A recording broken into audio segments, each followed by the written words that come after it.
They say happiness can be described as a mathematical equation. Experience minus expectations. I'll give you an example of that. Christmas season. Everyone has a Hallmark version of Christmas in their head. Family will get together and enjoy a nice meal and have a great time. But quite often you'll have that loud uncle that says something inappropriate. Mary, traffic was awful. 3 hours. Whoa, you can't wait. An aunt that's causing problems with the rest of the family. It's not quite what you had in mind. Your expectations were here. Your experience was here. That gap in the middle, that's unhappiness. I think of that in the context of our Prime Minister Mark Carney, someone who set the expectations for himself very, very high. With your charm and debonair wit, yet strong financial backbone, that you offer yourself have you offered yourself as leader?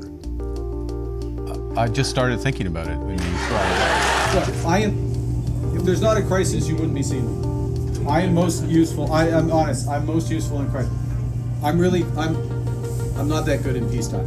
But what we're experiencing, what he's delivered, is something completely different. From his very first press conference, about 90 minutes after he told Canadians that he was running to be Prime Minister, he said that he had resigned all his board positions. Even as a candidate, what are you doing? Well, I just told you. I literally just told you. I have resigned all my positions.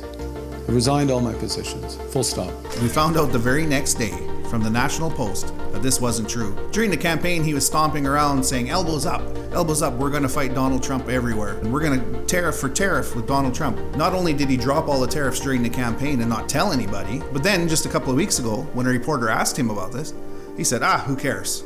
Next question. Who cares? I mean, it's a detail. It's a detail. I spoke to him. I'll speak to him again when it matters. Expectations here, experience here. And this goes on and on and on. But I think the most egregious example of this is Mark Carney's record when it comes to environmental stewardship. Millions of Canadians voted for this guy because they believe he was an environmental champion. He trotted around the world promoting green energy projects. He was advisor to Prime Minister Trudeau.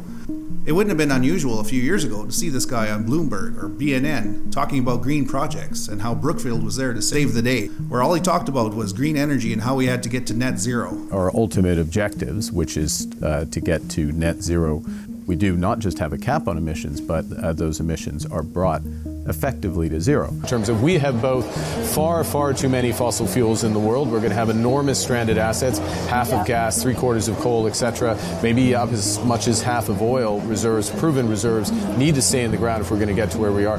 That's expectations being set through the roof, and Canadians believed him, and they voted for him. So those were the expectations.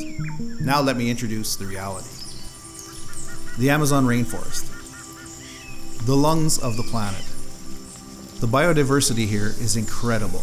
It's home to more plant species and more animal species than any other place on Earth. I'm not David Attenborough, and I can't do it justice, but anyone should go and watch Planet Earth to see the majesty of the rainforest and how important it is to our planet. We've been fighting deforestation for decades, trying to save species from extinction. It's probably not a good idea that we cut it down. When people see the clear cutting of the Amazon rainforest, they know in their heart that this is something that's wrong.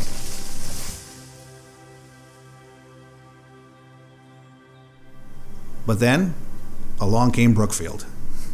This is a 2022 report by Global Witness called Slash and Sell that details the destruction of the rainforest and abuses of Indigenous people by Brookfield, featuring this guy, Mark Carney. I want to be very clear. These are very serious allegations. They include human rights abuses, accusations of slavery, deforestation of the rainforest. I'm reporting what I found from Global Witness. I'm going to put a link below so you can read it for yourself. I'm just going to read from the top line of the summary of findings. A Canadian asset manager, part run by green finance champion Mark Carney, cleared thousands of football fields worth of tropical forest in Brazil. An estimated 9,000 hectares of deforestation, the legality of which could not be proven by Brookfield Asset Management, took place on 8 farms owned and managed by Brookfield's soybean farming empire. Brookfield signed up to the Glasgow Financial Alliance for Net Zero, GFANZ, in April of 2021. The alliance commits its signatories to taking immediate action to reach net zero greenhouse gas emissions by 2050.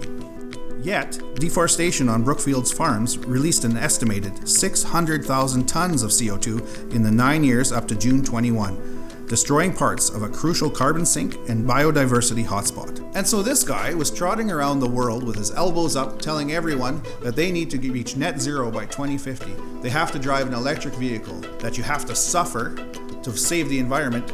All the while, this guy and Brookfield, Mark Carney and Brookfield, are leveling the rainforest. Brookfield's assets in Brazil are worth tens of billions of dollars. For anything from infrastructure to energy, gas pipelines, hydroelectric, nuclear plants, shopping malls. But it actually gets a little bit complicated. With companies, shell companies, holding companies, nothing's very clear. Except when it comes to the destruction of the rainforest, which was so obvious that you can see it from space. From the air, green tufts of soybean form dark geometrical shapes in otherwise bald patches of tropical rainforest savanna. The boundaries between forest and clear land on Brookfield farms are so straight that they could only be human-made. Satellite imagery confirms the destruction of the rainforest that is unmistakable. And this is all happening at the same time when Mark Carney wrote to members of GFANZ, urging them to stop financing deforestation, warning the world will not reach net zero by 2050 unless we halt and reverse deforestation within a decade. This is probably the most damning example of experience versus expectations that I have ever seen. And you think this couldn't get any worse. And then you read the slave labor findings. I know it makes for a less interesting video, but on this, I'm going to read straight from the report. Under the heading, Slave Labor Concerns, police found 42 farm workers living in slave-like conditions inside a farm in 2014, 28 of whom were housed in a 70-meter square house with no toilets or showers, according to court papers from November 21 and local newspaper reports. Brookfield was fined $800,000 for this offense, a court ruling that was upheld in December of 2021. And Mark Carney was the vice chair of Brookfield when this court ruling came down. I don't even know what to say.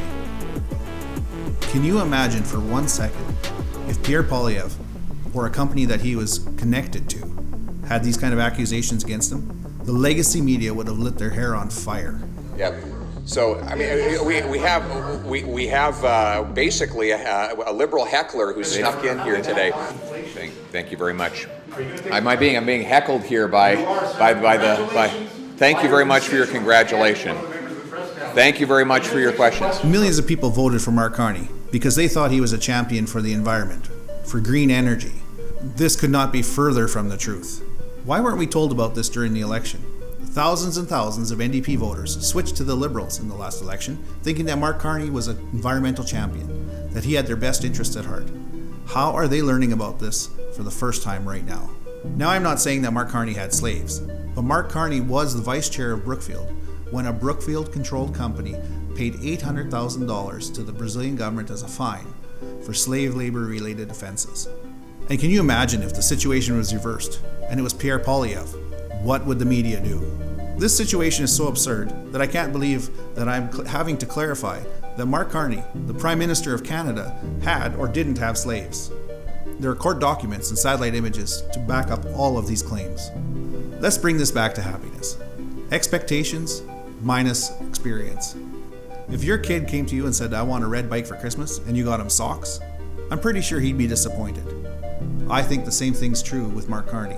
Millions of people voted for Mark Carney because they were told he was a green champion.